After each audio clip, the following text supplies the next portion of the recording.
Parliament പാസാക്കിയ വഖഫ് നിയമ ഭേദഗതി ബില്ലിനെ നിയമപരമായി നേരിടാൻ ഒരുങ്ങി പ്രതിപക്ഷം. ബില്ലിനെതിരെ ആം ആദ്മി നേതാവ് അമാനത്തുള്ള ഖാൻ സുപ്രീം കോടതിയെ സമീപിച്ചു. ബില്ലിനെതിരെ പ്രതിഷേധം സംഘടിപ്പിക്കാനാണ് ഇന്ത്യ മുന്നണിയുടെ നീക്കം. ബില്ലിനെ പിന്തുണച്ചതിൽ NDA ഘടകകക്ഷിയായ RLDയിലും ഭിന്നത രൂപപ്പെട്ടു. വഖഫ് നിയമ ഭേദഗതി ബില്ലിനെതിരെ പാർലമെന്റിനകത്ത് കൂട്ടായി എതിർത്ത പ്രതിപക്ഷം നിയമ പോരാട്ടത്തിന് കൂടി ഒരുങ്ങുകയാണ്.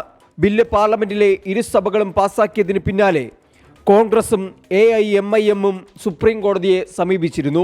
ഭരണഘടന അനുശാസിക്കുന്ന സമത്വം, മതപരമായ സ്വാതന്ത്ര്യം എന്നിവയ്ക്കെതിരെയാണ് ബില്ലെന്ന് ചൂണ്ടിക്കാട്ടി കൂടുതൽ പ്രതിപക്ഷ പാർട്ടികൾ കോടതിയെ സമീപിക്കാനാണ് നീക്കം. ബില്ലിനെതിരെ സുപ്രീം കോടതിയെ സമീപിക്കുന്നതുമായി ബന്ധപ്പെട്ട് മുസ്ലിം ലീഗ് നിയമ ഉപദേശം തേടി. ബില്ല് രാഷ്ട്രപതി ഒപ്പുവെച്ച് നിയമമായ ശേഷം കോടതിയെ സമീപിക്കാനാണ് ലീഗിന്റെ തീരുമാനം.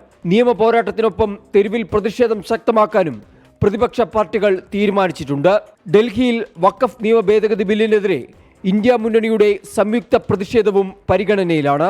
ബില്ലിനെ പിന്തുണച്ചതിൽ NDA ഘടകകക്ഷി പാർട്ടികൾക്കുള്ളിലെ ഭിന്നത തുടരുന്നു. ബില്ലിനെ പിന്തുണയ്ക്കാനുള്ള RLD ദേശീയ പ്രസിഡന്റ് ജയന്ത് ചൗധരിയുടെ തീരുമാനത്തിൽ പ്രതിഷേധിച്ച് ഉത്തർപ്രദേശ് ജനറൽ സെക്രട്ടറി ഷഹസേബ് റിസ്വി രാജിവെച്ചു. JDUവിലെ കൂട്ടരാജിക്ക് പിന്നാലെയാണ് RLDയിലും ഭിന്നത രൂപപ്പെടുന്നത്. 24 ഡൽഹി.